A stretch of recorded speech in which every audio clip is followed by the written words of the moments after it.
नमस्कार, मैं दिव्यांजलि वर्मा अयोध्या उत्तर प्रदेश से श्री राम साहित्य सेवा संस्थान मंच की संस्थापिका।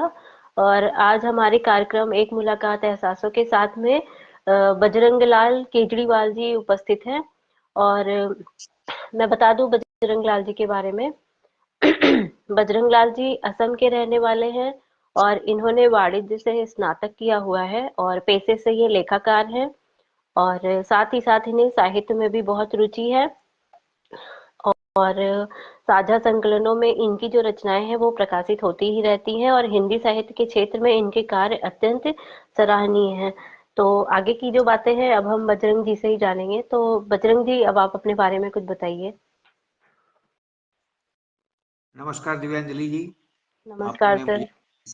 साक्षात्कार का मौका दिया, इसके लिए मैं आपका पहले अभिनंदन करता हूँ और आभार प्रकट करता हूँ। बहुत और बहुत शुक्रिया, बारे आपका में क्या स्वागत बताऊँ, है। आपने बता ही दिया है। मेरा नाम बजरंग केजरीवाल है। मेरा उपनाम जो है, साहित्यिक नाम है संतुष्ट। और मैं हम्म, अपने पूर्वोत्तर के असम प्रदेश का रहने वाला हूँ, तिनसुकिया नामक शहर में। और मैंने बीकॉम की पढ़ाई की है, कॉमर्स की। वाणिज्य स्नातक हूँ मैं। और पैसे से अकाउंटेंट हूँ, जिसको लेखाकार कहते हैं। और मेरे पिताजी का था मक्खनलाल केजरीवाल और भगवती देवी केजरीवाल, जिनका स्वर्गवास हो चुका है। और मैं अभी अपना स्वरोजगार ही करता हूँ, अपना खुद का प्राइवेट अकाउंटिंग का काम करता हूँ।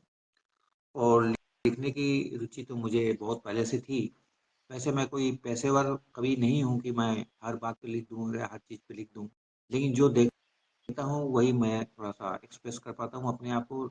अच्छा बुरा तो पढ़ने वाले जानते हैं, उनको कितना मेरा बिल्कुल। लिखा नहीं है। ये मेरा छोटा सा परिचय है। जी। हमारे साथ जो दर्शक जुड़ रहे हैं मैं उनका भी नाम ले लूं तो उन लोगों का बहुत बहुत, जो भी हमारे साथ जुड़ रहे हैं दर्शक, उनका बहुत बहुत स्वागत है।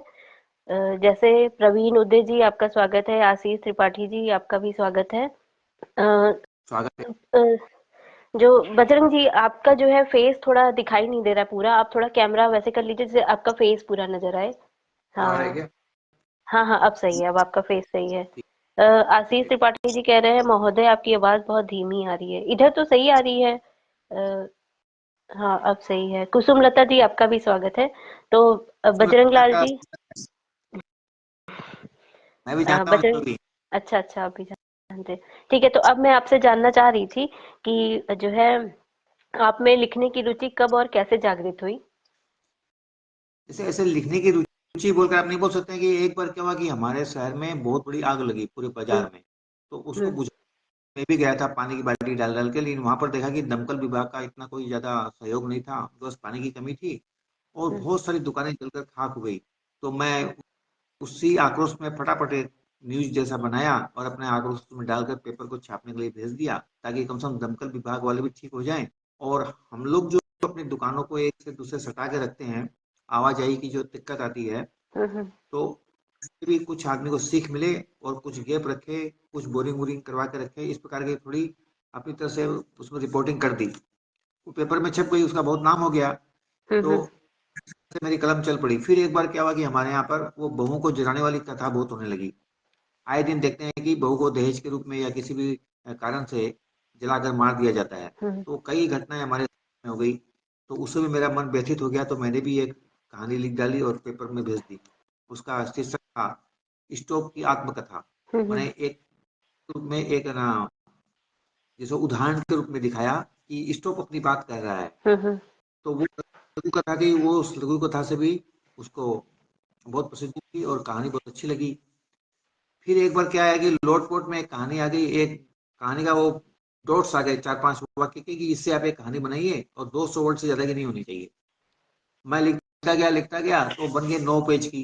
क्या करें अच्छा। इसको, 9 पेज हुँ, की हुँ, कहानी। अब वो 200 वाली जो प्रतियोगिता थी, उसमें तो मैं दे नहीं सकता। हुँ, हुँ, तो फिर मैंने अपना एक बार भेज अच्छा। दिया। उसको क्या कि वो, फिर मैंने कहानी को अपने पेपर में भेज दी, वो अपने हुँ, हुँ, प्रकाशित। हाँ, तो हाँ, उन्होंने मुझे, तो इसके बाद मुझे रुचि आ गई कि कुछ लिखना चाहिए। जो भी मैं कुछ देखता हूँ लिख देता हूँ। और मुझे रिश्तों से बहुत लगाव रहता है, कि जैसे कोई भाई है, बहन है, या किसी हाँ, को हाँ, देखा पर किसी से इम्प्रेस हुआ किसी के गुण से, तो कलम अपने आप चल पड़ती है। तो बहुत इसी बढ़िया। प्रकार से कुछ कुछ लिखता रहा, और लॉकडाउन में इसने पूरी बढ़ोतरी हो गई। खाली बैठे रहते थे, कुछ भी लिख देते थे। तो हुँ, पढ़ते थे सही तो है। भी भाई जो विचार दिया है हम भी उसी को आगे बढ़ाते हैं, हम भी कुछ भी लिख सकते हैं भाई, उसने ऐसी कविता लिखी है, हम भी अपने विचार डालते हैं, हम कैसा महसूस करते हैं। इस प्रकार से वो कलम फिर चल पड़ी। और बहुत बीच बढ़िया, बहुत बहुत अच्छा। बीच में 20-25 साल का गैप आ गया था। पहले की बात है 1985-86 की। तो दो 1995 तक मैं खूब लिखा, हुँ, लोट पोट हुँ। में भी लिख दिया, समाचार पत्रों में भी लिख दिया, कोई सामाजिक पत्रिका निकलती थी उसमें भी लिख देता था। फिर 25 साल के बाद में जब ये लॉकडाउन आया तब फिर कलम चलने लगी। अभी तो सभी साहित्यिक पटलों से जुड़ा हुआ हूँ, तो मैं यदा कदा लिखता ही रहता हूँ। विषय आते रहते हैं, जैसे आपकी इसमें भी आता है, श्री राम साहित्य। भी विषय आता है, मानसरोवर में आता है, हमारे साहित्य संगम संस्थान है, हिंद देश परिवार है। हुँ, हुँ। इसमें अलग अलग विषय दिए जाते हैं, किसी में गीत लिखने के लिए, किसी में कविता लिखने के लिए, और किसी में गद्य में लिखने के लिए। तो अच्छा। जैसा कोई विषय होता है उसके हिसाब से मैं अपनी रचना लिखता हूँ। बस इतनी सी मेरी कहानी है, इसमें रुचि की नहीं, बात। नहीं, बहुत बहुत अच्छी बात है। मैं चाहूँगी कि आप ऐसे ही लिखते रहें और भी विषय पे और भी जो है साहित्य के क्षेत्र में उन्नति करें। अब मैं आपसे जानना चाह रही थी कि लेखन के अलावा आपकी और क्या-क्या रुचियाँ हैं? जैसे मैं योगासन का टीचर हूँ, योग शिक्षक हूँ मैं। पतंजलि हुँ, से हुँ। मैंने सीखा हुआ। रामदेव, स्वामी रामदेव जी का जो पतंजलि संस्थान है, हाँ। उसमें मैंने योग विधिवत शिक्षा ली है, और मैं यहाँ क्लास कराता हूँ डेली योग सिखाने का, योगासन और अच्छा, बहुत अच्छा। थेरेपी बेस्ड भी है। किसी को कोई बीमारी है, कोई रोग है, तो उसके हिसाब से भी उसको सिखाते हैं, बताते हैं ये करो, ये वैसे ऐसा करो। और एक मैं रेकी जानता हूँ, रेकी मास्टर, 2nd डिग्री मेरी ली हुई है।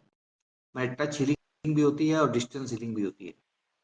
रेकी क्या होता है? थोड़ा विस्तार में मतलब इसको थोड़ा-सा बताएँगे? चिकित्सा बोलते हैं इसको, कि रोगी के ऊपर हाथ लगा के अपने हुँ, शरीर में 7 चक्र होते हैं, शक्ति केंद्र 7 होते हैं। मूलाधार चक्र हुआ, हाँ। मणिपुर चक्र, स्वादिष्ठान चक्र हुआ, हुँ, अनाहत हुँ। हुआ, जैसे विशुद्ध चक्र, आज्ञा चक्र, सहस्त्र चक्र, ये 7 शक्ति केंद्र होते हैं। और इन सातों पर अपनी भावना से हाथ का स्पर्श करके वाइब्रेशन दिया जाता है। गुरु का अच्छा। अटूनमेंट किया, शक्तिपात मिला हुआ है गुरु का, रेकी मास्टर का। हुँ, तो मैं उसको भावना करके जब टच करता हूँ, तो वहाँ के जो रोग होते हैं, उस चक्रों से संबंधित जो शरीर में रोग होते हैं, वो ठीक होने लगते हैं। और फिर जहाँ पर ज़्यादा हुँ, विशेष दर्द है या कुछ रोग है, उस हुँ। विशेष अंग के ऊपर भी हाथ रखकर अपना दिया जाता है। जैसे बोलते हैं ना कि भाई कोई महात्मा का हाथ लगा तो बहुत शांति मिली, रोग मिट गया, जैसे छूमंत्र हो गया। इस प्रकार से ये रेकी जो है, इसमें अगर किसी को असर कर जाए तो कभी छूमंत्र की तरह करता है, एकदम छूते ही ठीक हो जाता है। तो ये स्पर्श चिकित्सा इसको बोलते हैं, टच हीलिंग। ये 3 तरह की होती है। एक तो आप जिसका रोगी है उसको पूरा टच करके उसके स्किन से स्किन कांटेक्ट करके दी जाती है। एक आप डिस्टेंस से, भावना से भी दे सकते हैं, कि आप उसके इस केंद्र के ऊपर में, इस शक्ति केंद्र के ऊपर में रेकी पहुंचा रहे हैं अपने हाथों से। और एक होता है कि आप किसी दूसरे को सिखा सकते हैं। हुँ, हुँ। तो मैं दूसरे को सिखा नहीं सकता, लेकिन मैं दूर से रेकी दे सकता हूँ आपको, भावना के ऊपर। उसके लिए एक मंत्र थोड़ा अलग होता है, कुछ भावना अलग होती है। तो इस प्रकार से हम जो रोग होते हैं, जैसे सर दर्द आपका हो रहा है, माइग्रेन हो रहा है, या आपकी हुँ, नाभि हुँ। टल गई है, या साधारण बुखार है, या पैरालिसिस है, तो हाँ। उसमें आपको रेकी से फायदा होता है। अच्छा, ये सब में भी फ़ायदा है? अगर कैंसर में भी ठीक होता है।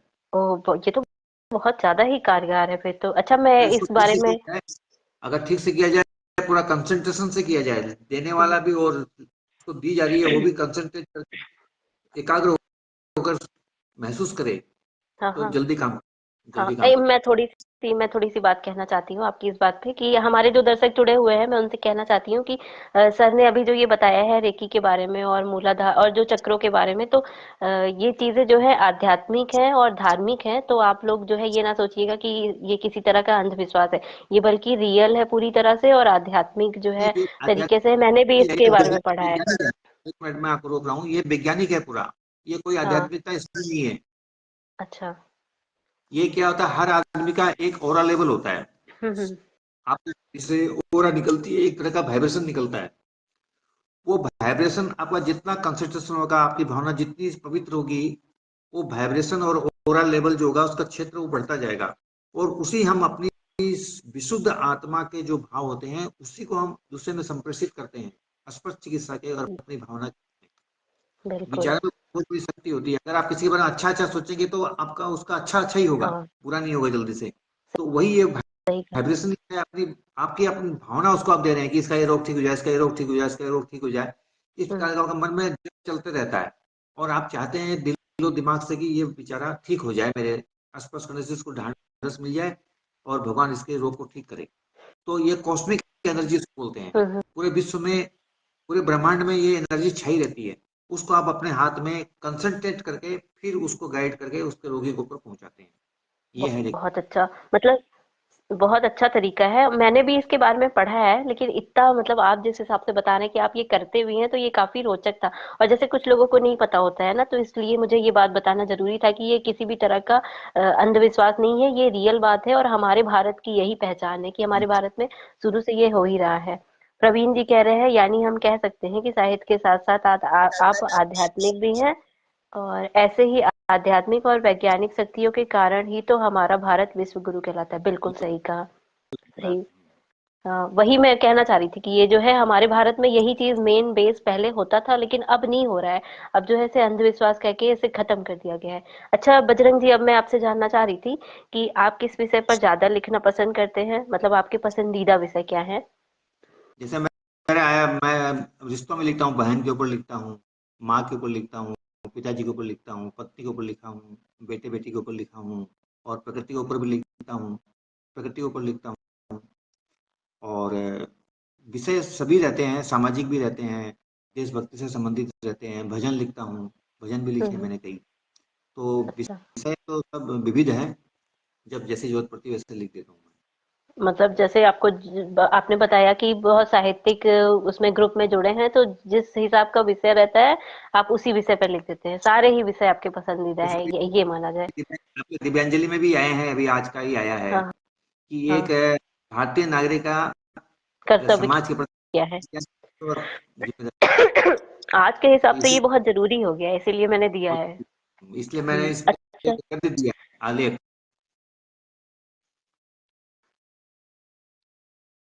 अच्छा, अब मैं आपसे जानना चाह रही थी कि आपको अब तक कितनी साहित्यिक उपलब्धियां मिल चुकी हैं? साहित्यिक उपलब्धियां ऐसे गिना, जैसे सम्मान पत्र मिलते हैं हमारे यहाँ। मेन साहित्यिक उपलब्धि के रूप में आपको सम्मान पत्र दिया जाए। जैसे कोई विषय पे आप अच्छा लिखते हैं तो आपको साहित्य मणि, साहित्य गौरव, या श्रेष्ठ रचनाकार, श्रेष्ठ समीक्षाकार, इस प्रकार के हाँ, हाँ। सम्मान पत्र दिए जाते हैं उस संस्था से, उस विषय के ऊपर जिस विषय की रचना ज्यादा अच्छी होती है। तो इस प्रकार गिनती तो नहीं की, लेकिन कम से कम 300-400 तो होंगे ही, क्योंकि पिछले 3 साल से मैं जुड़ा हूँ हम्म। लगातार। और अच्छा। औसत में एक दिन में एक रचना हो जाती है मेरी। माने आप 365 कर लीजिए कि 365 नहीं तो 350 रचनाएं साल की होती है। अच्छा, कभी ये तो बहुत अच्छी और बात है। किसी सब रहते हैं। हम्म। तो बहुत ही उसी में से इकट्ठा करके मैंने अपनी 2 पुस्तकें निकाली है। अच्छा, बहुत अच्छी बात है ये तो। है, एकल। दिखाइए, आपकी पुस्तक है आपके पास? एक तो देखिए अंतर्मन, यहाँ तो आपको नाम उल्टा दिखाई देगा, हाँ, अंतर्मन। हाँ। अंतर्मन, हाँ। ये अच्छा, इसमें आपने लगा रखा है, मुझे लगता है आप पढ़ रहे थे इसलिए आपने लगा रखा है। हाँ हाँ, कभी भी सुनाता हूँ ना, इसमें से लोग डिमांड करते हैं ये सुना दो, ये सुना दो। अच्छा। और एक दूसरी है, शब्द ही ब्रह्म है। हम्म। हाँ, दिख रहा शब्द है। ही ब्रह्म में गद्य भी है और पद्य भी है, दोनों है। इसमें कुछ लेख अच्छा। भी लिखे हैं अपने हिसाब से, अपने दृष्टिकोण से लेख है। जैसे अनुशासन किसे कहते हैं, नजरिया क्या होना चाहिए, हम्म। लॉकडाउन से आदमी क्या सीखता है, जैसे अच्छा, विपदा ये के बुक समुद्र। हाँ बोलिए। मैं बोलूं? मैं कह रही थी कि हाँ, वो जो पुस्तक है वो आपकी एकल पुस्तक है, मतलब उसमें आपका ही सारा लिखा हुआ है। मेरा ही लिखा अच्छा। हुआ है। तो आप एक बार जो अभी आप हेडिंग पढ़ रहे थे ना, आप एक बार खोल के हेडिंग सारी पढ़ देते।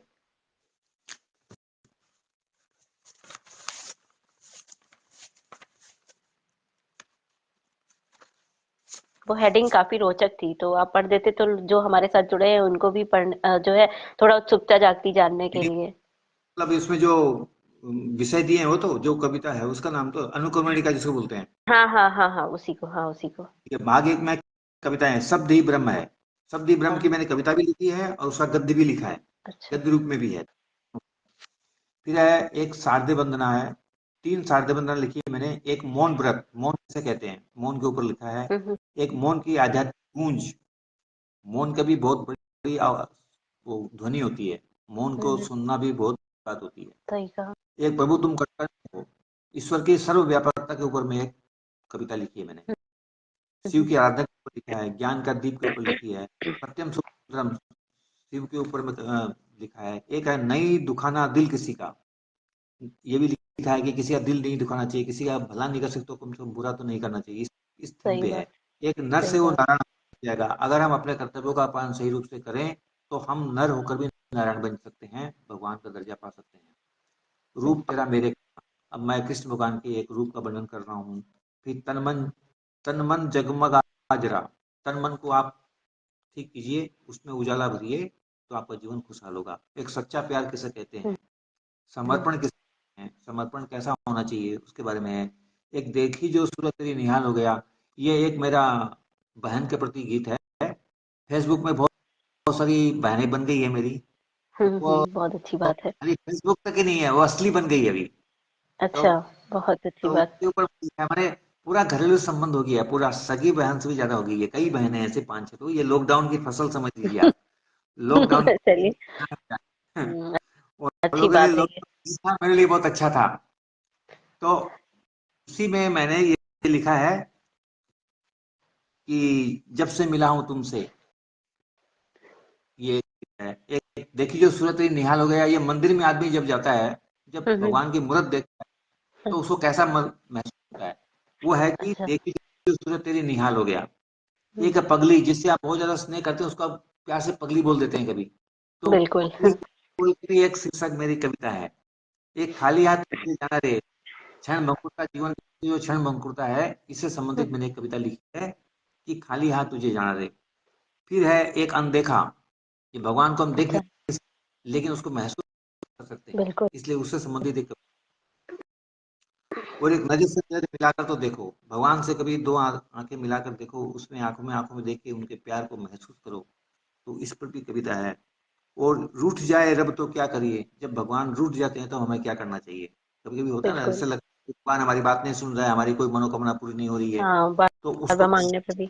हाँ, और ये राम राज्य की तैयारी, राम राज्य भी हुआ है, राम मंदिर आई है, तो हमारी भी उस तैयारी होनी चाहिए। बिल्कुल। हमने जो प्राचीन समय में, राम के समय में जो गलतियां की है, उससे हमें सबक लेना चाहिए। उसके लिए मैंने कविता लिखी है, राम राज्य की तैयारी। और माँ पे लिखी है, पिता पे लिखी है। 2 किलो प्यार, प्यार लेने में बाजार गया, तो मुझे क्या क्या सामना करना पड़ा। 2 किलो अच्छा। प्यार लिखिएगी, मैं, मेरी साहित्यिक संस्थान ने कहा कि जाइए 2000 बाजार से 2 किलो प्यार लेके आइए। तो मैं अच्छा। लेके बाजार जाऊँ प्यार खरीदने के लिए। तो हम्म, उसको मैंने अपने कन्धा पे बांधा है, 2 किलो प्यार। फिर मेरी बहना के ऊपर में है, 2-3 कविताएं हैं लगातार। फिर है प्यारा हिंदी देश परिवार हमारा, हमने एक हिंदी देश परिवार के साहित्यिक पटल बनाया है। तो उसके थीम को जो हम कहना चाहते हैं उस हिंदी देश परिवार के रूप में, तो उसको मैंने शब्दों में पिरोया है अपनी कविता के रूप में। जी, चलिए अब जो है। हाँ, हाँ, बताइए। इस टाइप से कई है।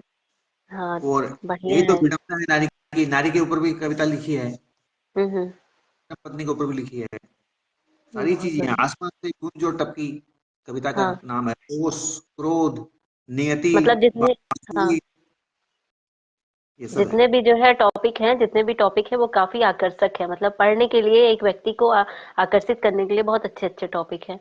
अच्छा, हमारे साथ कुछ और दर्शक जुड़ रहे हैं, मैं उनका स्वागत कर दूं। जैसे प्रोफेसर शरद नारायण खरे जी, आपका स्वागत है। कुसुम लता जी कह रही हैं ये बिल्कुल तथ्यों पर आधारित है। और प्रवीण जी कह रहे हैं माँ पर आधारित एक कविता अवश्य सुनाइए। जरूर प्रवीण जी। अभी हमारे साथ रंजना पिनानी जी जुड़ी हैं, कह रही हैं जय श्री कृष्ण भैया जी। और कुसुम जैसे कि लता जी भी। अच्छा, मुझे मैं बता दूं, मुझे जो है रंजना बिनानी जी ने ही आपके बारे में जो है बताया था कि आप हम्म। काफी अच्छे साहित्यकार हैं, काफी अच्छा लिखते हैं, तो मुझे लगा कि जो है आपका भी साक्षात्कार लेना ही चाहिए। ऐसी कोई बात। अच्छा, अब जो है मैं आपसे जानना चाह रही थी बजरंग जी कि आपके अनुसार समाज के लिए साहित्यकार के क्या कर्तव्य और जिम्मेदारियां हैं। देखिए, बहुत सारी जिम्मेदारियां हैं। साहित्य का जो रोल होता है वो समाज हम्म, के लिए बहुत महत्वपूर्ण होता है। समाज को एक दिशा देने में साहित्यकार का बहुत बड़ा हाथ होता है। ऐसे तो लोग कहते हैं कि साहित्य समाज का दर्पण होता है। दर्पण तो केवल हूबहू आपको चेहरा दिखा देता है, लेकिन हम्म, साहित्यकार उससे, साहित्यकार केवल समाज में घट रही घटनाओं को दर्शाता ही नहीं है, बल्कि उसमें जो बुराइयां आ रही है उसमें सुधार भी वो प्रस्तुत करता है अपनी रचना के माध्यम से, कि बिल्कुल। जो विकृतियां, जो विसंगतियां या जो हम देख रहे हैं समस्याएं, उनका साहित्यकार अपने नजरिए से समाधान पेश करता है और एक मार्गदर्शन देने की चेष्टा करता है ताकि लोग उससे निकल कर अपने जीवन को फिर से खुशहाल कर सके। तो एक तरह से वो आईना भी होता है, जो हो रहा है उसको दिखाने वाला, और उससे कुछ सीख देता हुआ भी होता है साहित्यकार। तभी वो सर्वोपयोगी होगा। जैसे रामचरितमानस अपना है, रामचरितमानस में केवल वो राम जी की परिवार की कहानी नहीं है, राम जी के चरित्र के द्वारा हमें बहुत सारी सीख दी गई है कि हमें भाई के साथ कैसे व्यवहार करना है, बहन के साथ कैसे व्यवहार करना है, पिताजी के साथ कैसे रहना है, माँ के साथ कैसे रहना है, सभी मित्रों के साथ कैसा व्यवहार, गुरु से क्या व्यवहार होना चाहिए। उसमें हम लोग को एक वो दिशा निर्देश भी देते हैं टाइम टाइम पे, कि इस परिस्थिति में वो कैसे परिस्थिति से निकल गए, कैसे उन्होंने समाधान निकाला और सबके साथ सबके प्यारे बने रहे। इवन दुश्मन भी उनसे प्यार करते थे कि राम जैसा होना चाहिए, दुश्मन भी हो तो राम जैसा ही होना चाहिए। तो साहित्यकार का यह परम कर्तव्य होता है कि वो जो कुछ भी लिखे वो प्रामाणिक लिखे और सबकी भलाई के दृष्टिकोण से लिखे, सकारात्मक रखे हमेशा अपने आप को। नहीं तो देखिए, लिखित का विश्वास ज्यादा होता है। अगर कोई चीज आपको किताब में लिखी मिल जाएगी तो लोग उसको पूरा प्रमाणित मान लेते हैं। इसलिए जब लिखित रूप में कोई चीज साहित्य लिखा जाता है तो उसकी जो अनिवार्यता है, जो महत्व है वो ज्यादा बढ़ जाता है, उसकी जिम्मेदारी ज्यादा बढ़ जाती है साहित्यकार की, कि वो कोई ऐसी उसी बात ना लिखे। बच्चा जैसे स्कूल में पढ़ता है तो हम्म। साहित्य उसकी किताब में कोई मिस्टेक लिखा हुआ है, कोई गलत लिखा हुआ है, पिताजी या कोई टोकता है कि देखो बेटा ये सही नहीं है, नहीं नहीं मास्टर जी तो बोले हैं सही है, किताब में आया है, आप कैसे बोलते हैं, किताब में यही लिखा हम लोग का। तो मानता नहीं जल्दी से, क्योंकि वो प्रमाणिक माना जाता है। इसलिए सही कहा। साहित्यकार का ये भी बहुत बड़ा कर्तव्य होता है कि वो प्रमाणिक बात लिखे और उससे कोई गलत संदेश ना जाए कभी भी। इसलिए शब्दों का प्रयोग भी वो सोच समझ के करे। इसीलिए कहा है शब्द ही ब्रह्म है, क्योंकि शब्द को ब्रह्म की उपाधि दी गई है। और एक गलत शब्द का प्रयोग, गलत जगह पर गलत शब्द का प्रयोग करना मतलब एक ब्रह्म हत्या माना जाता है। एक गलत बात आप किसी को बोलते हैं, गाली गलौज करते हैं, कुछ अपशब्द बोलते हैं, मैंने आपने एक ब्रह्म की हत्या कर दी। इस प्रकार इस बात को समझते हुए आपको अपने शब्दों को प्रयोग में बहुत ज्यादा सतर्क रहने की जरूरत है, क्योंकि बोली का घाव, शब्द का घाव मिटता नहीं कभी, वो बात तिस्ती रहती है। और कोई एक प्रमाणित बात नहीं, आप ऐसे ही झूठ कुछ लिख दिए तो कालांतर में वो जाकर सच मानने लग जाते हैं कि ऐसा ही हुआ होगा। जैसे हमारा इतिहास सारा गलत लिखा हुआ है, हम लोग उसको सही मान रहे हैं। अभी हम बहुत लोग कुछ सही कहा। चाहते हैं तो कोई विश्वास नहीं कर रहा है, क्योंकि वो किताब में लिखित रूप में आ गया। तो इस प्रकार एक साहित्यकार की बहुत बड़ी जिम्मेदारी होती है, और तभी वो सही रूप में साहित्यकार हो सकता है।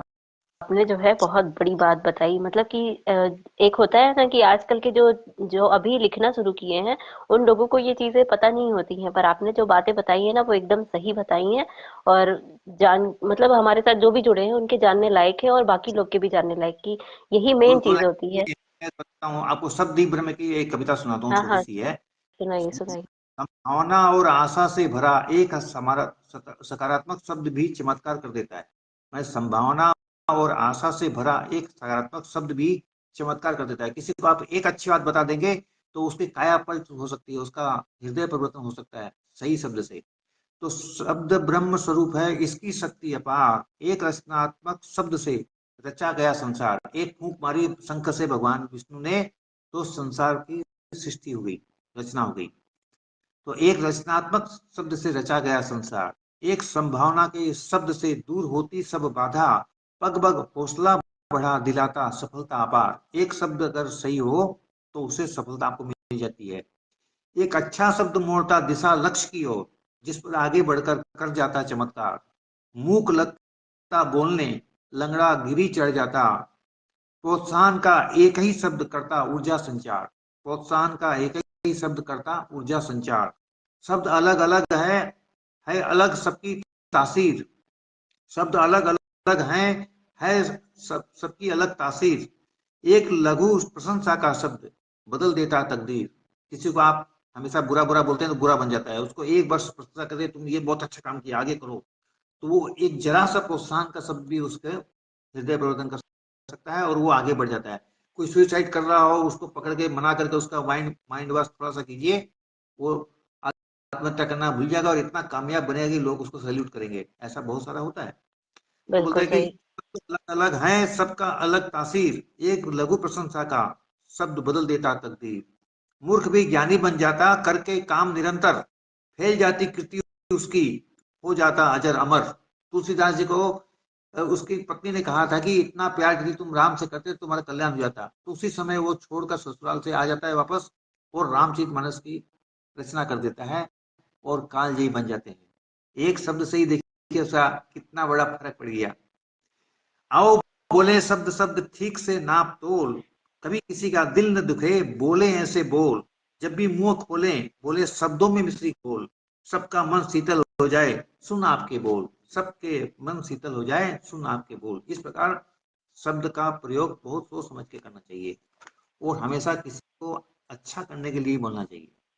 कोई सही कहा आपने। बात आपको कड़वी बोलनी है तो उसको भी इस प्रकार घुमा के बोलिए कि अगले को कड़वी भी ना लगे, और वो आपसे सीख लेकर आगे। ये है सही आपकी कहा सोच। आपको। आपको बहुत ज़्यादा ही अनुभव है जीवन का भी और इस तरह की बातों का भी। आपने जो बातें कही है बहुत अच्छी कही हैं। अगर किसी को लीडरशिप करनी हो तो उसे इस तरह की बातों का विशेष ध्यान रखना चाहिए, क्योंकि आपको किसी से आपको अपने जो है जो एम्प्लॉई है उनसे काम ही लेना है। अगर आप उन्हें कड़वा बोलेंगे तो वो बुरा मान जाएंगे, काम भी नहीं करेंगे अच्छे से और दिमाग भी प्रेशर में रहेगा। तो आप उन्हें ऐसे बोलिए कि उनको प्रेरणा भी मिले काम करने की और काम भी हो जाए आपका। भी हो बहुत जाए, अच्छा और लगा आपकी बुरा भी बातें। नहीं लगे, बुरा भी नहीं लगे। बहुत अच्छा लगा आपसे मिलकर और आपकी बातें, आपकी ज्ञानवर्धक बातें सुनकर। अच्छा, अब जो है मैं आपसे जो है इसी बात पे, आप जैसे कि आपने इतनी ज्ञानवर्धक बातें बताई हैं हम लोगों को, तो मैं आपसे जानना चाह रही थी कि नवोदित साहित्यकारों के लिए आप 6 लेखन टिप्स देंगे? उनको ये है कि सबसे पहले उनको ज्यादा पढ़ना चाहिए। हुँ, हुँ। जो पढ़ेंगे तो उनके विचारों में उथल पुथल होगी, वो भी सोचने में मजबूर होंगे कि किसी एक दिए हुए विषय पर या किसी एक टॉपिक पर वो कितने दृष्टिकोण से सोच समझ सकते हैं और अपने भाव को प्रकट कर सकते हैं।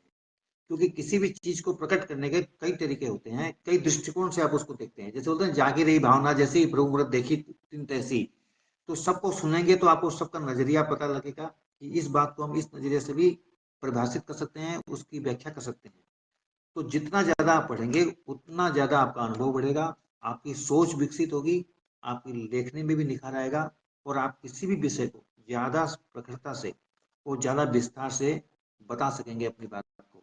मन में आपको कोई विचार भी उठ सकता है, जरूरी नहीं कि मैं राम को अच्छा ही पाऊं। तो आपका तर्क भी होगा, वो सबके लिए मान्य होना पड़ेगा ना, केवल बोल देने से नहीं होगा। तो वो तर्क शक्ति भी आप में आती है कि हम किसी विषय को कैसे बोलें, कैसे उसकी परिभाषा दें। जैसे लॉकडाउन में सब लोग बुरा बुरा ही सोच रहे थे, लेकिन मेरे लिए तो बुरा नहीं है। लॉकडाउन का सकारात्मक पहलू बोल के मेरा एक लेख है कि बहुत सारी खराबियां होते हुए भी लॉकडाउन में जो कोरोना आया था उसमें भी हमें बहुत सारी अच्छी चीजें मिली है। जैसे एक विचार बताता हूँ कि उससे प्रकृति अपने आप ही शुद्ध हो गई। गंगा शुद्ध करना करोड़ों अरबों रुपया खर्चा कर दिया, कुछ नहीं हुआ। 2 साल जब कोरोना रहा, गंगा अपने आप ही निर्मल बन गई, क्योंकि गंदगी गिरनी बंद हो गई, सब कल कारखाने बंद, और जो पहाड़ से चलकर जो पानी आता था समुद्र में जाता था, तो गंगा अपने आप ही गंदगी अपनी सारी बहा कर ले गई, और बिना ज्यादा प्रयास किए ही कोरोना ने ही गंगा नदियों आदि नदियों को साफ कर दिया। कितना बड़ा फर्क पड़ा। बिल्कुल, लोगों को अपने जीवन सही का बात। वैल्यू चल गया, खाना पीना सब सुधर गया, सब डिसिप्लिन में रहने चाहिए कि भाई स्वास्थ्य जरूरी है, कब पता नहीं कब मर जाए। लोगों सही का कहा। प्यार बढ़ गया कि आज बात कर लो तो कल मिले कि नहीं मिले। क्या जवान जीवन की क्षण मंकुरता को लोगों ने निकट से पहचाना है, और हुँ, प्यार बहुत बढ़ा बढ़ा है, और सब ज्यादा एक दूसरे में अभी रुचि लेने लगे हैं, किसी से कुछ उल्टा पुल्टा नहीं बोलते हैं। तो ये सकारात्मक पहलू है, हमको इस पे ध्यान देना है, हमको इसी चीज को आगे बढ़ाना है। हम साफ सफाई बिल्कुल। पे लग गए हैं, अभी जरा गंदगी होती है, घर में भी झाड़ू मारते रहते हैं और बाहर भी परिवेश को भी साफ रखते हैं। स्वास्थ्य का ध्यान रखते हैं तो योगासन प्राणायाम करते हैं, एक्सरसाइज करते हैं, अंट शंट खाते नहीं है।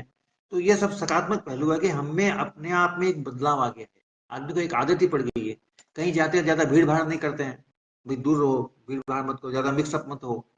ये फर्क पड़ता है। तो ये सही कहा विकसित होती है आपने। जब आप रूबरू होते हैं चीजों। आपने बिल्कुल सही कहा है। तो ये सब जो है, जो हमारे नवोदित साहित्यकार जुड़े हैं लिखने में जिनको दिक्कत आती है, तो उनको यही है, बजरंग जी का भी यही कहना है कि आप जो है जितना ज्यादा से ज्यादा पढ़ेंगे उतना आपको पता चलेगा और फिर जो है आप अच्छा लिख पाएंगे। बजरंग जी, अब आपकी एक कविता सुन लेते हैं। आप इतनी ज्ञानवर्धक बातें कर रहे हैं तो आपकी कविता भी बहुत ही ज्ञानवर्धक होगी, तो आपकी एक कविता सुन लेते हैं। अच्छा, सुनाता हूँ मैं आपको। हम्म।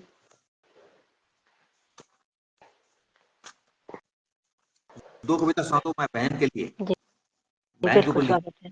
लिखी एक फ़िल्मी गीत के ऊपर मिलता-जुलता गाना है। होठों पे मैंने फ़ेसबुक पे जब वो आती है ना, जिसको मैं अच्छा। फ़ेसबुक पे रखा हूँ, उसको ध्यान में रखते हुए मैंने ये कविता लिखी है। सुनिएगा। हुँ, सुनाइए। होठों पे हंसी आ जाती है, आंखों की चमक बढ़ जाती है। होठों पे हंसी आ जाती है, आंखों की चमक बढ़ जाती है। जब तुम मुझे भैया कहती हो, जब तुम प्यार भरी एक बगिया हो, शायद ये तुम्हें मालूम नहीं। सामने तुम्हारे आने से चेहरे पे निखारा जाता है। होठों पे हंसी आ जाती है। और क्या होता है? हम पास से तुमको क्या देखें, तुम जब भी पटल पर आती हो। हम पास से तुमको क्या देखें, तुम जब भी पटल पर आती हो। धुंधली आंखों के आगे सौ चिराग जल जाते हैं। धुंधली आंखों के आगे सौ चिराग जल जाते हैं। जब तुमको फिर से पाया हमने, मैंने मेरा ये मानना है कि जो आप मिल रहे हैं अभी आपको पूर्व जन्म के कोई हाँ, हाँ। संस्कार है, के हिसाब से ही आप मिल रहे हैं। तो मैं इसका अच्छा जी, शुक्रिया। जैसे जब तुमको फिर से पाया हमने, तब जाके कहीं ये राज खुला। मरने का ख्याल आते ही जीने का शऊर आ जाता है। होठों पे हंसी आ जाती है, दिल को सुकून मिल जाता है। दुनिया हंसी लगने लगती है, जब तुम मुझे अपना कहती हो। रिश्तों पे एतबार बढ़ जाता है। होठों पे हंसी आ जाती है। 2 बंद हो रहे। हर तरफ खुशियां छा जाती है, मन बाग बाग हो जाता है। जब प्यार से तुम मुझको बुलाती हो, मेरा रोम रोम खिल जाता है। होठों पे हंसी आ जाती है। अंतिम बंद है। होठों पे मुस्कान आ जाती है, आंखों की चमक बढ़ जाती है। जब तुम मुझे भैया कहती हो, जब तुम मुझे भैया कहती हो, अपने पे गुरूर आ जाता है। होठों पे हंसी आ जाती है। एक कविता बहुत सुंदर और कविता थी। बहन के लिए ही है। मैं 1 मिनट मैं थोड़ा-सा इस पे बोल दूँ। हाँ। आशीष त्रिपाठी जी कह रहे हैं आपकी कविता बहुत खूब है और कुसुमलता जी भी कह रही हैं लाजवाब। मैं भी कहना चाह रही थी कि आपने अपनी बहन के लिए बहुत ही प्यारी कविता लिखी है। वो जो भी है मतलब उनको ज़रूर जो है ये कविता सुननी चाहिए एक बार। हम्म। अब अब एक पेश आपकी और है दूसरी। हुँ। अभी बहन के ऊपर ये सुनिएगा, बहुत बढ़िया कविता है। जी, बिल्कुल जब सुनाइए। से मिला हूँ तुमसे जीना आ गया, मुस्कुराने का मुझको सलीका आ गया।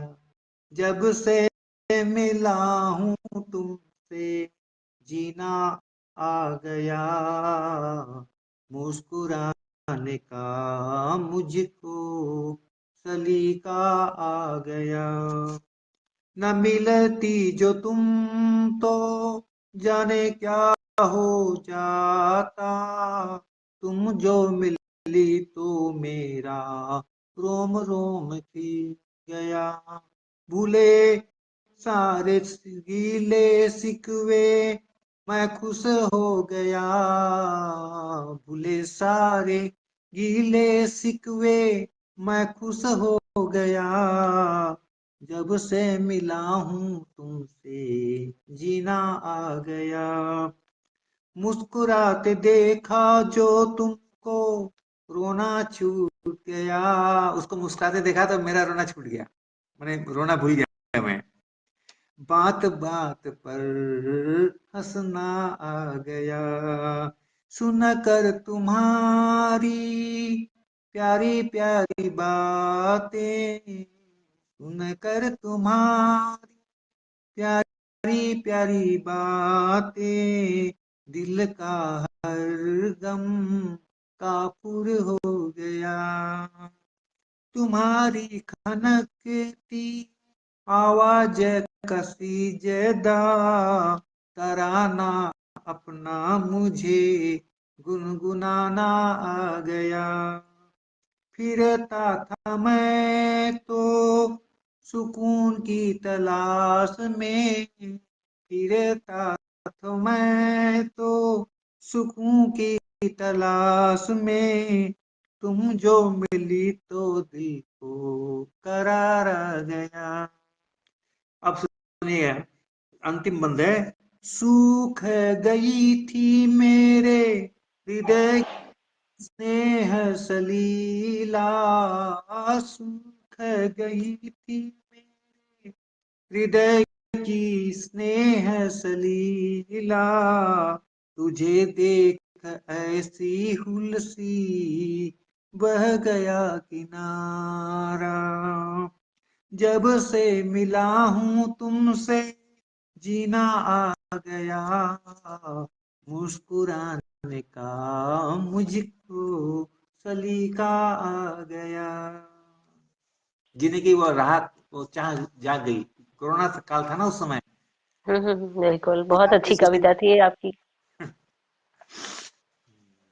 आपने अपनी बहनों के ऊपर बहुत ही अच्छी कविता लिखी है। मैं तो सोच रही हूँ कि बहुत ही खुशकिस्मत है वो बहनें भी और आप भी, जो आपको जो है ऐसी बहनें मिली और आपके जैसा भाई भी।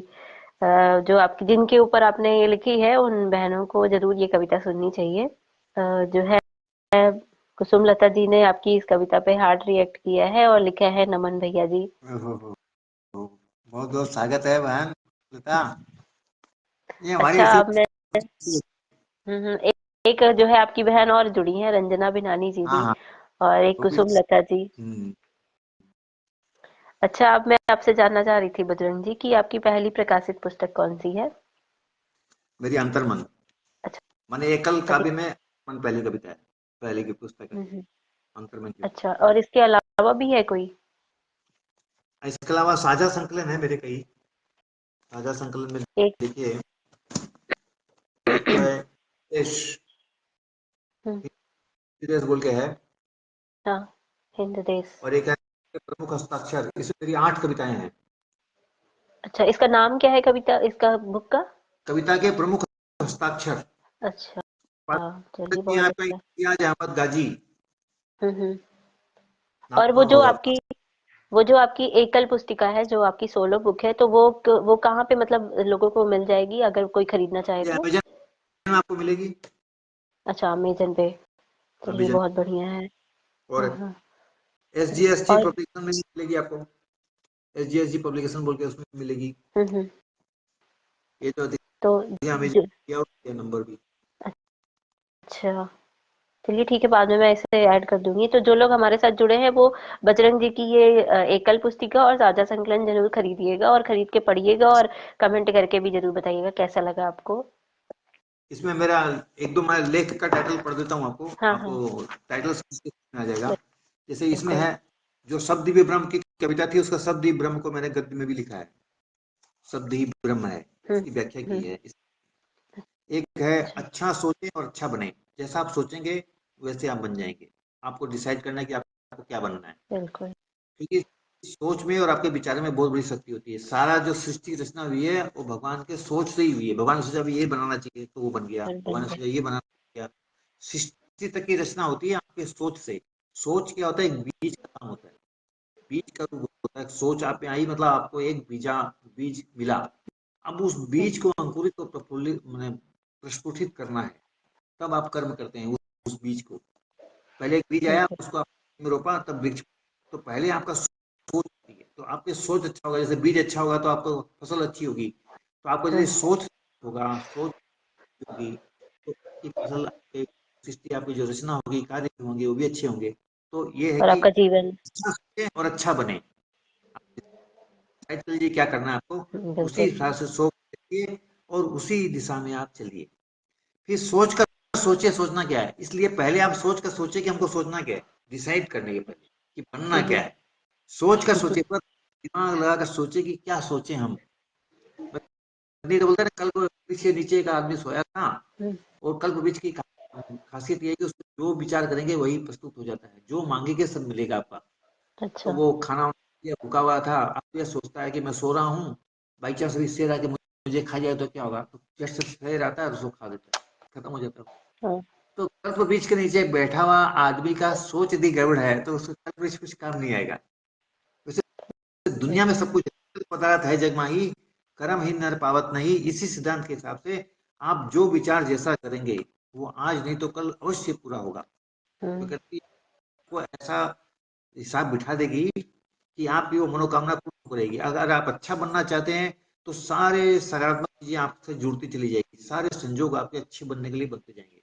अगर आप बुरा भी बिल्कुल। बनना चाहते हैं तो एक के बाद एक ऐसी चीज परिस्थिति आएगी कि और बुरे से बुरे आप बनते चले जाएंगे।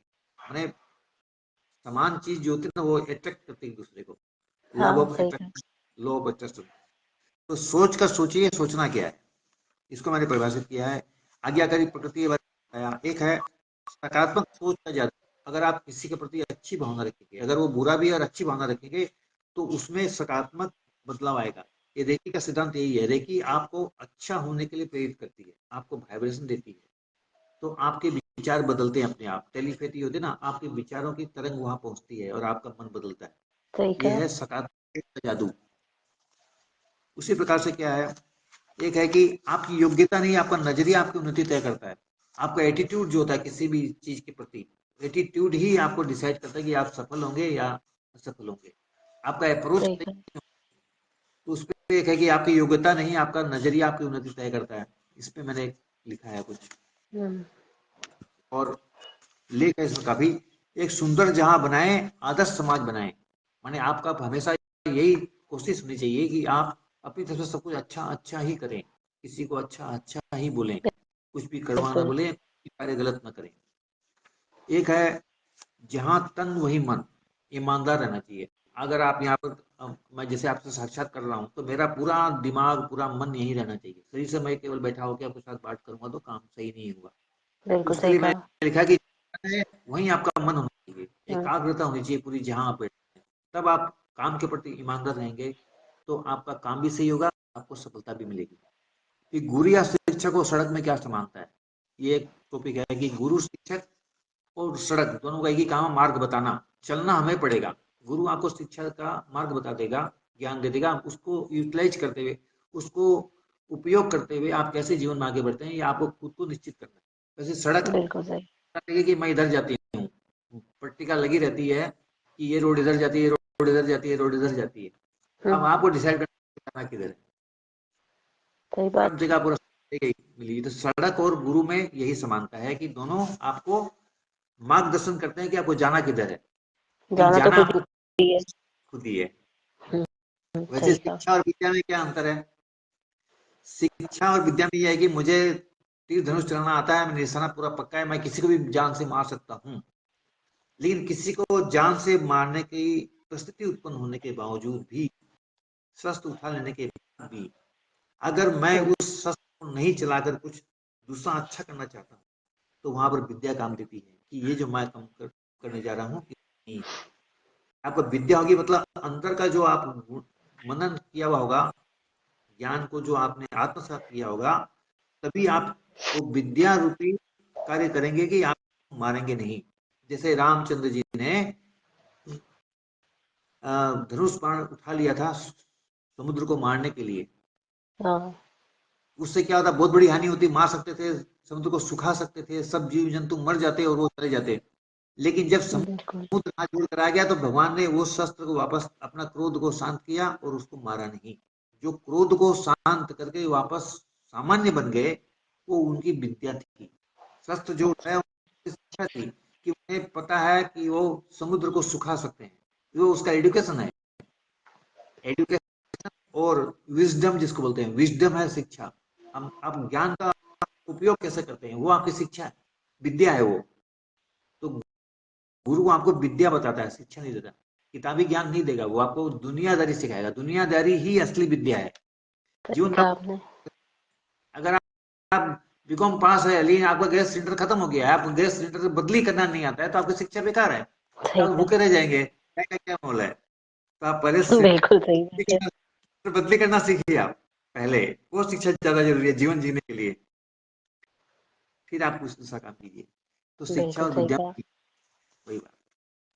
और वॉच, सचेतनता कैसे होता है। वॉच, वॉच इंग्लिश में एक वॉच वर्ड है, पांच अक्षरों का, WATCH। W hmm. Means words, watch your words. फिर ए आया, watch your actions, watch your time, watch your C character, और वॉच योर हेल्थ। WATCH। तो ये पांचों मर्यादाएं जिसके जीवन में होगी, वो आदमी आदर्श होगा। इसलिए वाच बिल्कुल। शब्द ध्यान कीजिए, पांचों मर्यादाएं।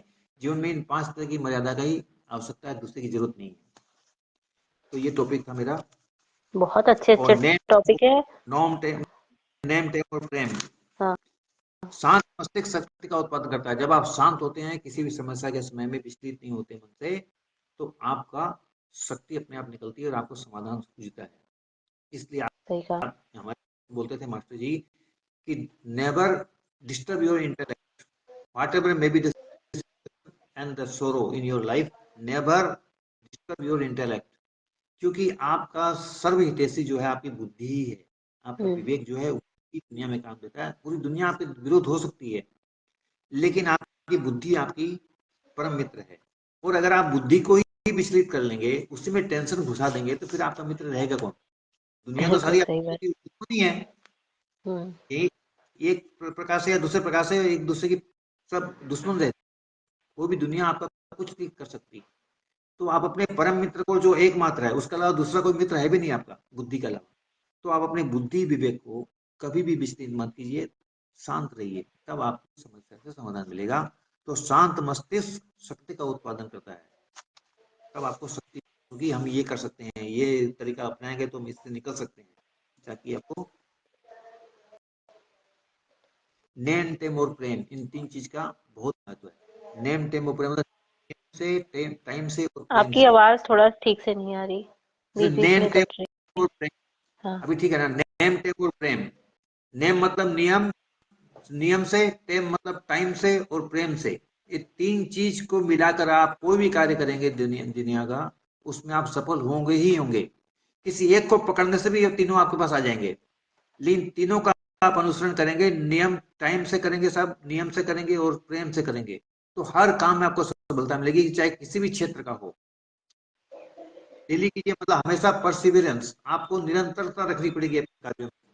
पहली शर्त। दूसरी पे आपको समय पे करना पड़ेगा। जो काम सुबह करना है वो शाम को करने से नहीं होगा। तो वहां नियम मैंने टाइम का ध्यान रख, टाइम का। और प्रेम से उसमें मन लगाकर करना है।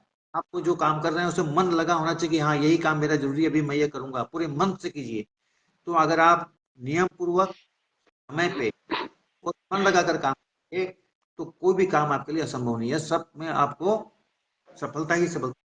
इसलिए नेम टेम और प्रेम का बहुत बड़ा महत्व है।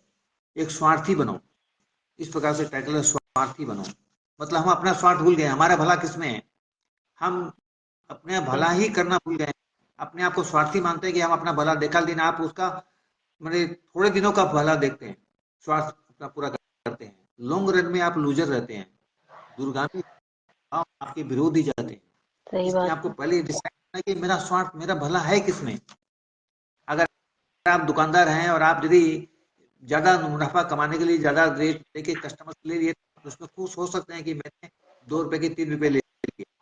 लेकिन वो आपका क्षणिक होगा, कुछ दिनों के लिए आपकी वो दुकान चलेगी, फिर लोग समझ जाएंगे कि दुकान तो ज्यादा दाम लेता है, यहाँ नहीं जाना हम लोग।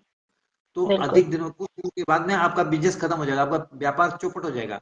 और वही आप 2 रुपए की जगह 2 रुपए में 10 पैसा कम ही लेंगे, तो लोग आपके पास निरंतर आते रहेंगे। हम्म, हो सकता है आपका हम्म, मुनाफा थोड़ा कम हो, लेकिन आपका दुकान कभी बंद नहीं होगा, आपका कुछ दिनों में आपका प्रॉफिट ज्यादा ही होगा, कम नहीं होगा। सही तो इस प्रकार कहा। की परिभाषा बढ़ानी है। स्वार्थ किसमें है और कैसा है, उसका दायरा भी बढ़ाना है। हम अभी केवल अपने लिए, अपने परिवार के बारे में सोचते हैं। हमें सोचना चाहिए, हमें, हमारे परिवार, हमारे समाज, हमारे देश, पूरी दुनिया के बारे में सोचना है। हम्म। तब आपका दायरा बढ़ेगा, तब विश्व बंधुत्व की भावना आप में जागृत होगी। तब आप कुछ भला कर सकेंगे कि इस कार्य से मुझे फायदा होगा, लेकिन सामने वाले को नुकसान हो रहा है, तो वो काम भी मुझे नहीं करना है, क्योंकि उसका प्रभाव पड़ेगा, वो भी मुझसे कल ज्यादा पैसा वसूलेगा, टिट फॉर टेट करेगा, तो मेरा ही बिल्कुल नुकसान। तो इसलिए सही। आप तो जो अभी, साथी बनिए। हाँ, तो अभी जो आपने ये सारे टॉपिक बताए हैं, ये सारे टॉपिक मतलब आपने बुक में लिख रखा है इन सारे टॉपिक पे? सब है हाँ, तो हम हमारे साथ इसमें, जो भी जुड़े हैं। बनाओ अच्छा। देखिए।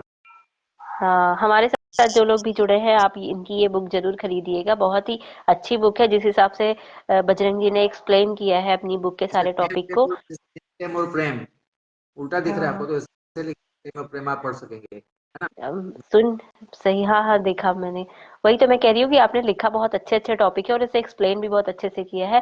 किसी का तो नहीं, पर मेरा मन तो बहुत ही कर रहा है कि आपकी बुक खरीद के जो है उसे पढूं जरूर पूरी।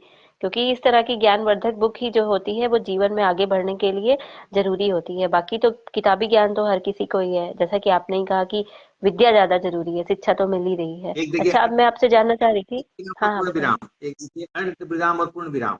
हम लोग इसको हाँ हाँ। केवल साहित्यिक भाषा में लिखने के समय में उसको विराम चिन्हों के रूप में ही जानते हैं, अर्ध विराम और पूर्ण विराम, इसी हाँ का हाँ। प्रयोग जानते हैं कि साहित्य में लिखते वक्त हम कहाँ अर्ध विराम लगाएं, कहाँ पूर्ण विराम लगाएं। ये नहीं हम्म। है, मेरे हिसाब से जीवन में भी विराम चिन्हों का बहुत जरूरत है। आपके जीवन में बिल्कुल भी सही। विराम चिन्हों का प्रयोग होना चाहिए कि आप कब रुकें, कब चलें, कब अपनी गति बढ़ाएं, कब बोलें, कब नहीं बोलें। ये सब की आपको जानकारी होनी जरूरी है। हाँ तो वो सही। भी एक तरह के आपके पंक्चुएशन ही है, आपकी लाइफ के पंक्चुएशन है, कि जीवन में भी आपको ये विराम चिन्हों की बहुत ज्यादा आवश्यकता है। आपको पता होना चाहिए कि मुझे कब बोलना है, कितना बोलना है, कितने जोर से बोलना है, किसके सामने बोलना है, किस भाषा में बोलना है, और कब नहीं बोलना है। ये सब की आपको जानकारी होनी चाहिए, तब आप जीवन में सफल होंगे। सही, तो इसे इस दूसरी भाषा में हम कहते हैं परिपक्वता भी कहते हैं। कि परिपक्वता। कब आती है वो परिपक्वता, जब इंसान को ये सारी चीजें पता चल जाती हैं, तब आती हैं। सही एक कहा। मैंने लिखा है, आजकल गठबंधन बहुत जल्दी टूट रहे हैं, शादियां टूट रही है, सब हाँ तलाक हाँ। हो रहे हैं, उसकी बहुत समस्या ज्यादा को, फैशन हो गया है आजकल ये तो। उसके ऊपर में मैंने अपना एक लिखा है, हम्म। टूटे गठबंधन और निदान, उसकी समस्या के निदान क्या होते हैं, मैंने अपने दृष्टिकोण से प्रस्तुत किया है कि हमको अच्छा। कहाँ पर आना चाहिए, ताकि ये गठबंधन जो टूट रहे हैं, शादियां जो टूट रही है, हम्म। इसमें कमी आए। ये बिल्कुल। जैसे हमारे हमारा जो सनातन धर्म है, इसमें तो ऐसा टूटने का कुछ है ही नहीं ना, सिर्फ विवाह का गठबंधन ही होता है। पर ये जो आजकल मॉडर्न आया है कल्चर, इसकी वजह से बहुत ज्यादा टूट रहे हैं। ये तो उसी तो पे बहुत। उसमें लिखा भी है कि हम कैसे बदलाव करें, हम्म। कैसे क्या करें। एक और देखिए, जीवन में समस्या सबकी आती है, हाँ। तो आपको तनाव नहीं रखना है, टेंशन नहीं करना है, उससे माने कि आपको घबराना नहीं है कि तनाव आ गया, कोई टेंशन आ गया। उसका है, तनाव है तो जीवन है। मनाओ, तनाव दो तरह के होते हैं, सकारात्मक और नकारात्मक। किसी हम्म। काम को करने के लिए आपके मन में एक चिंता कि मुझे आज ये काम करना है, ये काम करना है, वो आपका सकारात्मक तनाव है। कि उस तनाव नहीं होगा तो आपको जीवन नहीं चलेगा, आप उठेंगे नहीं। अगर आपको ऑफिस जाने की टेंशन नहीं रहेगी, तो आप क्यों उठेंगे जल्दी, सुबह उठेंगे ही नहीं, आपकी दिनचर्या खराब, कोई भी काम नहीं कर सकेंगे। बिल्कुल। तो जीवन में तनाव तो रहेंगे ही। आप अपने तनाव को सकारात्मक दृष्टिकोण से देखिए, और उसमें सकारात्मक रुख की तरफ से आप बढ़िए आगे, तो आपका वो तनाव जो है वो आपके लिए फायदेमंद हो जाएगा, नुकसानदेह नहीं होगा। क्योंकि जीवन है तो तनाव है, टेंशन तो रहेगा ही रहेगा। अब आप टेंशन, सही कहा। आपको सकारात्मक टेंशन बढ़ाने हैं, नेगेटिव टेंशन को छोड़े। सकारात्मक पे आप काम करते रहेंगे तो आपको समय ही नहीं मिलेगा नेगेटिव सोचने के लिए। तो ये तनाव है तो जीवन है, इससे पार ये पाना। ये बात आपने बहुत अच्छी बात बताई। मतलब आज तक मैं भी कभी ऐसा नहीं सोची थी कि सकारात्मक तनाव भी हो सकता है। मेरे हिसाब से तो हमेशा यही था कि तनाव से बस बीमारी होती है, तनाव से बस जो है लोग परेशान होते हैं, पर आज पता चला कि सकारात्मक भी होता है। कहा भी था कि ऐसा लिखिए कि जीवन है तो तनाव है। हमको बोला कि टाइटल आप बदलिए, आप गलत लिख दिए। हम लोग गलत नहीं लिखे हैं, बिना टेंशन के आप कोई काम नहीं करेंगे, आपका कार्य ही नहीं होगा, बंद हो बिल्कुल जाएगा। You will be idle. सही तो तनाव है तो जीवन, अगर आपके जीवन में तनाव है तो ही आप काम करेंगे, जीवन है आपका। सही बात है। जैसे एक होता है ना कि पैसे कमाने की चिंता है तो आदमी हाँ, बहुत मेहनत करता है ना, सुबह उठ के पैसे कमाने हैं तो वो सुबह उठेगा, फिर काम करेगा, दुगनी मेहनत करेगा, तो वही है सकारात्मक तनाव। ये काफी अच्छा टॉपिक था, मुझे भी जो है इससे प्रेरणा मिली है लिखने की, मैं भी इस और पे छोटा जरूर सा भी है, लिखना चाहूंगी। एक ही पैराग्राफ हम्म। में ज्यादा, एक ही पेज में ज्यादा बड़ा भी नहीं है, बहुत अच्छा, सुंदर तरीके से। चलिए बहुत अच्छा है। अच्छा, अब मैं जो है कार्यक्रम को आगे बढ़ाते हुए आपसे जानना चाह रही थी कि एक लेखक के लिए पुस्तक पढ़ना कितना ज़रूरी होता है? लेखक के लिए मतलब नॉर्मल व्यक्ति के लिए नहीं, एक लेखक के लिए जो बहुत अच्छा लेखक है, लिखता है, पर उसके लिए पुस्तक पढ़ना कितना ज़रूरी है? बहुत जरूरी है। जैसे वो मैंने साहित्यकार के लिए बताया था कि साहित्यकार के लिए सबसे बड़ा बड़ी बात है कि उसको पढ़ना ज्यादा चाहिए, उस दृष्टिकोण को देखा। हुँ, वैसे ही एक लेखक को भी, एक कवि को भी ज्यादा से ज्यादा पढ़ना चाहिए, दूसरे की रचनाओं को पढ़ना चाहिए। तब आपको भाव संप्रेषणता होती है, आपका दृष्टिकोण भी परिभाषित होता है कि इस बात को मैं गलत समझ रहा था, इसका मतलब ये भी तो निकल सकता है। क्योंकि ये बिल्कुल। देखने का नजरिया अलग अलग होता है, तो आपका नजरिया भी दुरुस्त होगा उससे। आप दूसरे को हुँ, पढ़ेंगे तो आप उसके एंगल से भी, उसके दृष्टिकोण से भी देखने के लिए मजबूर होंगे, तो आपके मन पे भी प्रभाव पड़ेगा। आप फिर अपने विवेक से, अपनी बुद्धि से उसको जांचेंगे कि उसने सही लिखा है या गलत लिखा। तो दोनों के बीच का जो निकलेगा फिर आपका साहित्य, वो श्रेष्ठ होगा। आपकी अपनी सही बात आपके बात है। पास में ही, दूसरे का दृष्टिकोण भी आप जान लिए पढ़ने से, तो फिर आप जो तीसरी बात लिखेंगे वो दोनों अच्छी, उसके बीच का रास्ता मिलेगा और आपको अच्छे से आप उसको अपनी बात को रख सकेंगे। सही इसलिए कहा पढ़ना आपने। सबसे ज्यादा जरूरी है। जैसे बोलते हैं ना कि बोलने के पहले सुनिए, कान दो दिए हैं, बोलने की जीभ एक दी है। अभी एक हुँ, चित्र आया था, एक आदमी, एक लड़की का मुंह खुला हुआ है पूरा, उसके अंदर एक, उसका मुंह के अंदर कान। वो चित्र ये कहता है कि कान दो है हमारे पास में, तो बोलने से पहले कान से सुनो, तब बोलो। सही बात है। ज्यादा से ये ज्यादा तो सुनो और कम से कम बोलो। अगर ऐसा होता है तो इंसान जो है जो पूछा जा रहा है उसका सही सही जवाब दे पाता है। और कभी कभी क्या होता है कि हम आधी बातें सुनते हैं तो हम आधा सुन के और आधा ही जवाब देते हैं तो वो कुछ का कुछ हो जाता है। हाँ, और जब हम पूरी बात सुन के जवाब देते हैं तो हम सटीक जवाब दे पाते हैं और सामने वाला इम्प्रेस भी हो जाता है। अच्छा जो है कार्यक्रम को समाप्त करने से पहले, अब काफी समय हो गया है, तो कार्यक्रम को समाप्त करने से पहले हम आपकी दो कविताएं सुन लेते हैं, फिर उसके बाद एक अच्छा, प्रश्न करेंगे, फिर कार्यक्रम खत्म करेंगे। ठीक है। कुसुमलता जी एक कह रही कि हैं बहुत ही माँ भी कविता, ज्ञानवर्धक और हाँ, हाँ बताइए। क्या, क्या ज्ञानवर्धक? मैं कुसुमलता जी का कमेंट पढ़ रही थी, वो कह रही है बहुत ही ज्ञानवर्धक बातें बताई आपने और अपनी त्रुटियों को सुधारने का अवसर मिलेगा ऐसे। जरूर मिलेगा, जरूर मिलेगा।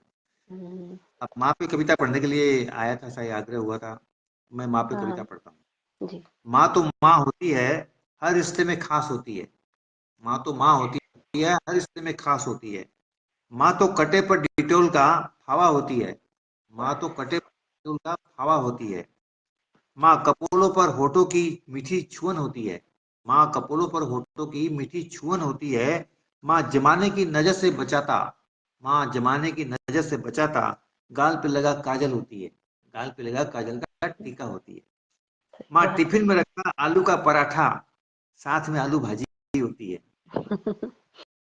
माँ तो बच्चे की पूरी कायनात और स्वर्ग का आनंद है।